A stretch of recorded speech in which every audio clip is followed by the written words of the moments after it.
Hi hello నమస్తే welcome to my channel నువ్వుంటే నా జతక వావ్ ఇప్పటి వరకు ఎట్లా చూడాలి అని అనుకున్నారో మిథునని దేవాని అలాగే ఇక ముందైతే చూడబోతున్నారు వీళ్ళ యొక్క చిలిపి ప్రేమ అలాగే చిలిపి మనస్తత్వాలతో వీళ్ళిద్దరూ ఒకటవుతున్నారు ఇక తల్లిదండ్రులందరూ ఎప్పుడూ కోపంగా ఉంటూనే ఉంటారు ఇక వాళ్ళతో పక్కన పెట్టేస్తే భార్యాభర్తలు ఇద్దరు కలిసి ఉండడంలో ఉన్న సంతోషం అది ఎక్కడైనా సరే అది మంచి బిల్డింగ్‌లో ఉన్నారా?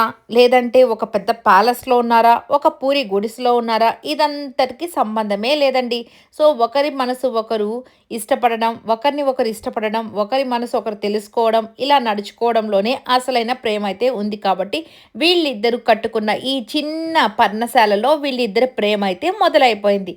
ఇక అసలు ఈరోజు ఏమైందో చూసేద్దాం రండి. ఇక మిథున ఇద్దరు కూడా ఎక్కడ పడుకోవాలనేది ఇప్పుడు పెద్ద సమస్యగా మారిపోయింది. అంటే ఒకరొచ్చేసి బెడ్ మీద పడుకోవాలి. మంచం, బెడ్డు ఒకరికి. ఇక్కడొచ్చేసి కింద పడుకోనే దానికి మిథునైతే నేను కింద పడుకుంటానులే అని చెప్పేసి మిథున అంటుంది. "నువ్వు ఎప్పుడులాగే పైన పడుకో" అని చెప్పేసి అంటూ ఉంటే, "అదేం లేదులే మిథున నేను కింద పడుకుంటాను. నువ్వు వెళ్ళి పైన పడుకోపో" అని చెప్పేసి దేవా చెప్తాడనమాట. ఇక వచ్చి మిథున అంటుంది, "అదేంటి బాబు అలా అంటున్నావు?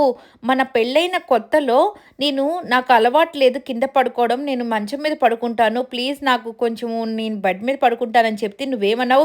"ఏయ్! నాకు అస్సలు నచ్చదు కింద పడుకోవడము. నా యొక్క పర్సనాలిటీకి, నా దానికి అసలకి ఇదంతా సూట్ అవ్వదు. నేను బెడ్ మీదే పడుకుంటానని అప్పుడు చెప్పావు కదా! మరి ఇప్పుడేంటి కింద పడుకుంటున్నావంటే" "అది అప్పుడులే ఏదో అప్పుడు అలా చెప్తే నువ్వు కనీసం మీ మీ ఇంటికి వెళ్ళిపోతావని కోపంతో అలా అన్నాను. అంతే కానీ అదేం లేదు నేను ఎక్కడైనా పడుకుంటానులే" అని చెప్పేసి చెప్తే, అదేం లేదులే నువ్వే బెడ్ మీద పడుకో నేను కింద పడుకుంటానని" మిథున అంటుందనమాట. అంటే వీళ్ళిద్దరూ ఇంకా కలిసేదానికి కొద్దిగా టైం ఉంది. ఎందుకంటే ఇంట్లో ఆల్రెడీ పెద్దవాళ్ళంతా చాలా కోపంగా ఉన్నారు కదా! అందుకని వీళ్ళిద్దరూ కొద్దిగా ఎడబాటైతే ఉంది. బట్ ఆ ఎడబాటులోనే చాలా ప్రేమతో అయితే ఉన్నారనమాట. ఇక దేవా వచ్చేసి, "అదేం లేదులే మిథున నేను కింద పడుకుంటాను. నువ్వు ఇప్పటి వరకు నా కోసం చాలా భరించావు కదా! సో, మీ ఇంట్లో నువ్వు ప్రిన్సెస్‌లాగా బ్రతికిన దానివి. నా వల్ల చాలా కష్టాలవుతున్నాయి. ఇంకా కష్టపెట్టడం నాకిష్టం లేదు. కాబట్టి నేనే కింద పడుకుంటాను. నువ్వు వెళ్లి పైన పడుకో" అంటే, అదేం లేదులే. నువ్వు కూడా చాలా అంటే నువ్వు కింద పడుకోవడం ఎప్పుడూ చూడలేదు కదా నేను. సో, నాకు కింద అలవాటయిపోయింది. నువ్వు వెళ్లి పైన పడుకో" అంటే, సరే అని చెప్పేసి ఇక ఇలా వాగ్వాదం చేసుకుంటూ ఉన్న టైంకి ఇక మిథున వచ్చేసి, "ఏయ్! నేనేం చెప్తున్నాను భార్య మాట వింటావా లేదా? నువ్వు వెళ్ళి పడుకోపో" అని చెప్పేసి ఆ బెడ్ మీదకి తోసేస్తుందనమాట. సరే అని చెప్పేసి నాకు మంచం ఉంది కదా! ఇక ఈ పరుపైనా అవసరం లేదులే. నువ్వు పరుపన్నా వేసుకొని కింద ఒక్కదానివే ఎట్లా పడుకుంటావు? నేల మీద చాలా చల్లగా ఉంది కదా! సో, ఇక ఈ పరుపన్నా యేసుకొని మంచం మీద పడుకుంటుంటే, "ఏయ్! నీకేం చెప్పాను నేను? నాకేం అవసరం లేదు. నువ్వే ఆ పరుపు తీసుకో" అని చెప్పేసి ఇక ఈ ఇద్దరు కలిసి ఆ పరుపుని పట్టుకొని అటు లాగడం, ఇటు లాగడం మొత్తానికి ఇద్దరు కలిసి దాన్ని చించేసి దాంట్లో ఉన్న దూదంతటిని తీసేసి ఇక ఆ దూదితో ఆడుకోవడం స్టార్ట్ చేశారనమాట. ఇదే అనమాట చిలిపి సరసం అంటే. ఇక వీళ్ళిద్దరూ ఆ దూదిని పైన వేసుకొని, కింద వేసుకొని మొత్తానికి ఇద్దరు ప్రేమగా నవ్వుకుంటూ, ఒకరి మీద ఒకరు చల్లుకుంటూ, ఇద్దరు మురిసిపోతూ మొత్తానికి మిథునైతే ఆ యొక్క దూదిలో కింద పడిపోయింది. ఇక తన మీద మన దేవా గూడా పడిపోయాడనమాట. ఇద్దరు ఒకరి ఒడిలో అంటే మిథున ఒడిలో దేవా పడుకొని, తలవాల్చుకొని, నవ్వుకుంటూ ఇలాగా సంతోషంగా ఉంటారు. ఇక పక్క రోజు మార్నింగ్ వచ్చేసేసరికి ఇక మన మిథున అయితే స్నానం చేసేసి వచ్చి బొట్టు పెట్టుకునేదానికి పాపం ట్రై చేసుంటుంది. అయ్యో! అద్దం లేదే అని చెప్పి చూస్తూ ఉన్న టైంలో ఇటు అటు దిక్కులు చూస్తూ ఉంటుంది. ఇక మొత్తానికి మన దేవా వచ్చేసి కార్ మెకానిక్ కదా! ఇక కార్‌కి మిర్రర్ ఉంటుంది కదా! ఆ సైడ్ మిర్రర్ లేదంటే బైక్‌కి మిర్రర్ ఉంటుంది కదా! ఆ బైక్ మిర్రర్ తీసుకొచ్చి ముందు పెడతాడనమాట. దాన్ని చూడగానే మురిసిపోతూ భలే ఉందిలే అద్దం అని చెప్పేసి దాంట్లో బొట్టు పెట్టుకొని, జడ వేసుకొని, సరి చేసుకుంటూ ఇలా చూస్తూ ఉంటే దేవ అయితే ఆ అద్దాన్ని పట్టుకొని ఇలా మురిసిపోతుంటాడు మిథునని చూస్తూ. ఇదంతా చాలా అంటే చాలా క్యూట్‌గా అనిపిస్తుంది ఈరోజు. ఎందుకంటే మొత్తం వీళ్ళదే ఉంటుంది.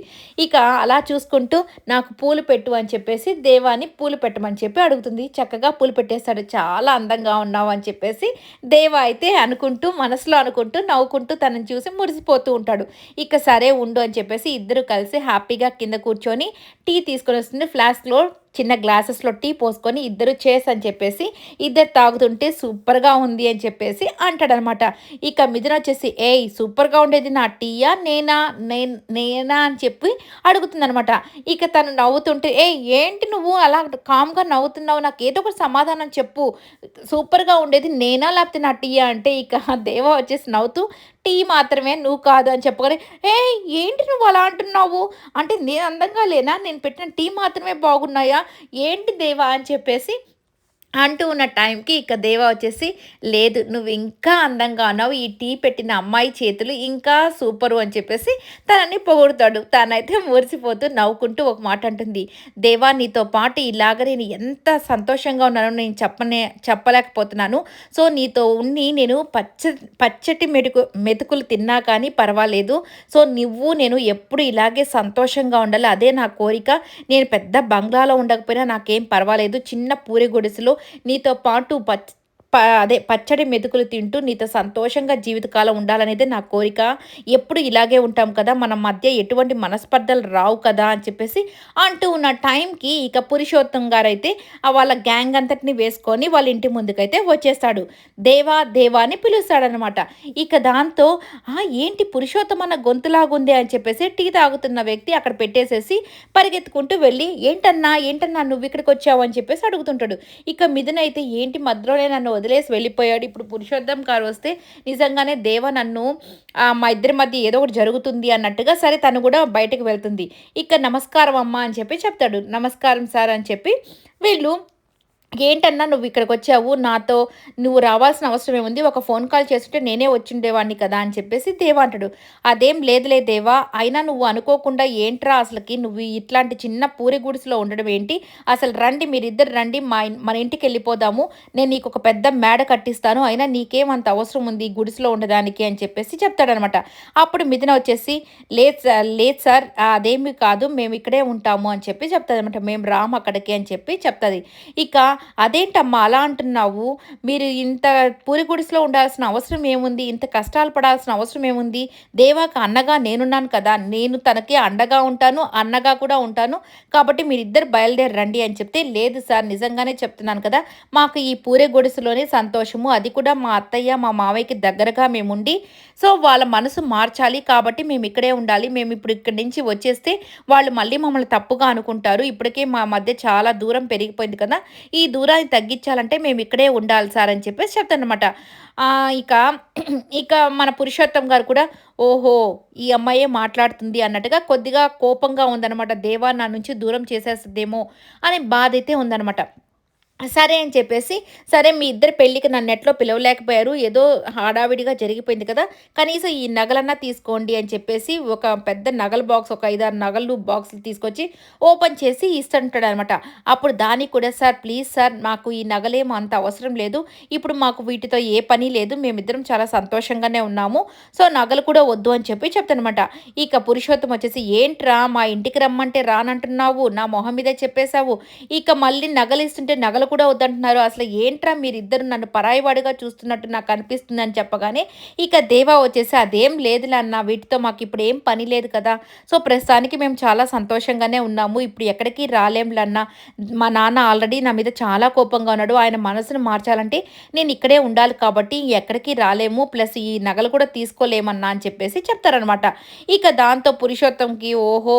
ఆల్రెడీ మిథున శపథం చేసుంటుంది కదా! నీ నుంచి మా దేవాని ఎట్లాగైనా దూరం చేస్తాను. దేవాని మళ్ళీ మంచిగా మార్చి చూపిస్తానని అవన్నీ పాతవన్నీ జ్ఞాపకం చేసుకొని, ఓహో! మిథున మాట ఇప్పుడు బాగా వింటున్నాడు దేవ. కాబట్టి నాకు దూరం అయిపోతున్నాడని ఆయన మనసులో అనుకుంటూ, సరే అని చెప్పేసి, "సరేరా ఇక నీ ఇష్టము. మా ఇంటికి రానన్నావు, నగలు తీసుకొనున్నావు" అని చెప్పేసి ఇంక అక్కడి నుంచి వెళ్ళిపోతాడు. సరే అని చెప్పేసి ఇక మిథున అయితే లోపలికి వెళ్ళగానే, "థ్యాంక్ యూ దేవా" అని చెప్పి చెప్తదనమాట.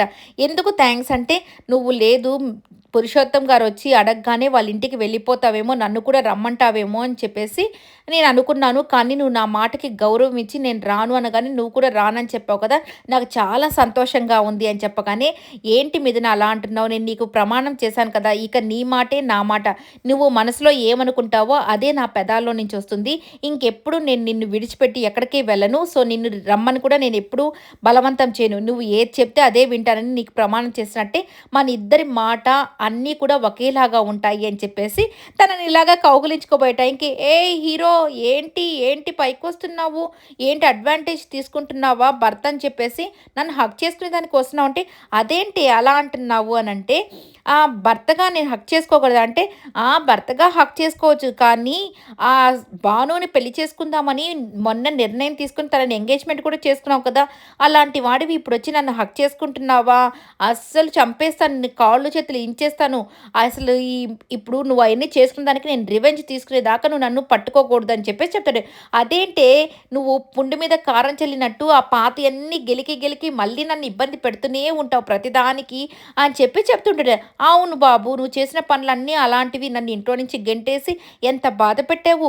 మరి వాటన్నిటికి రివెంజ్ తీసుకోవాలి కదా అని చెప్పేసి చెప్తూ ఉంటుందనమాట. ఆహా! అలాగా సరే అయితే సాయంత్రం లోపల నీకు తెలియకుండా నిన్ను హగ్ చేసుకొని చూపిస్తాను. అప్పుడు ఏం చేస్తావు అంటే, ఏంటి నాకు తెలియకుండా నన్ను హగ్ చేసుకుంటావా? చూద్దాం అని చెప్పేసి వీళ్ళిద్దరూ శపథాలు చేసుకుంటూ ఉంటారనమాట. ఇక మిథున వాళ్ళ అమ్మగారైతే ఫోటోస్ పట్టుకొని పాపం ఏడుస్తూ, మిథున నేను నిన్నెప్పుడు చిన్నప్పటి నుంచి కంటతడి పెట్టకుండా నిన్నెంతగా ప్రేమగా చూసుకున్నానో నాకు తెలుసు. సో, అందుకేనేమో నీకు దిష్టి తగిలింది. ఇప్పుడు నీకన్నీ కన్నీళ్ళేను. ఒక పక్క వాళ్ళు ఇప్పుడు అప్పుడంతా భర్త అర్థం చేసుకోలేదని కన్నీళ్లు పెట్టుకున్నావు. ఇప్పుడు దేవ అర్థం చేసుకొని మీరిద్దరూ సంతోషంగా ఉన్న టైంకి మీ నాన్న అర్థం చేసుకోవట్లేదు. మీ నాన్నతో పాటు మీ అన్నయ్య కూడా అర్థం చేసుకోలేకపోతున్నాడు. సో, నాకైతే నిన్ను చూడాలనుందమ్మా మిథున అని చెప్పేసి ఆ ఫోటో పట్టుకొని ఏడుచుకుంటూ ఉంది. ఇక మన త్రిపుర వచ్చేసి రాహుల్ దగ్గరికి, అబ్బా మీరు సూపర్‌గా చేశారంట ఈసారి. మీరు చాలా మంచి పని చేశారంటే ఏంటి అనంటే, అదేంటి మీ చెల్లెల్ని ఎప్పుడు వెనకేసుకొస్తుండేవాడు. ఈసారి మీ నాన్నకి సహాయంగా సో, తను చేసిన పనికి తనని మీరు దగ్గరికి తీసుకోలేదు కదా! తనంటే కోపం అని చెప్పారు కదా! నాకు చాలా బాగా అనిపించింది ఇదంతా చూస్తుంటే అని చెప్పి అంటూ ఇక రాహుల్ మాత్రం బాధతో చూస్తూ ఉండగానే ఇక వాళ్ళ అమ్మగారొచ్చి నేను ఎలాగైనా మిథునతో మాట్లాడాలని ఫోన్ చేస్తూ ఉంటుంది. అప్పుడే వాళ్ళ నాన్నగారైతే వస్తాడు. ఇక ఏం గొడవ చేస్తాడో, మిథునకు ఫోన్ చేయొద్దని ఫోన్ లాక్కొని పడేస్తాడో ఇవన్నీ చూడాల్సి ఉంది. ఇక రేపు మాత్రం వీళ్ళ కొత్త కాపురం కొత్తగా స్టార్ట్ అవ్వబోతుంది. పాలు పొంగిచ్చి ఇక వీళ్ళ ప్రయాణాన్ని కొనసాగిస్తున్నారు. ఈ వీడియో అంతా నచ్చినట్టయితే లైక్ చేయండి, షేర్ చేయండి, కామెంట్ చేయండి, సబ్స్క్రైబ్ చేయండి.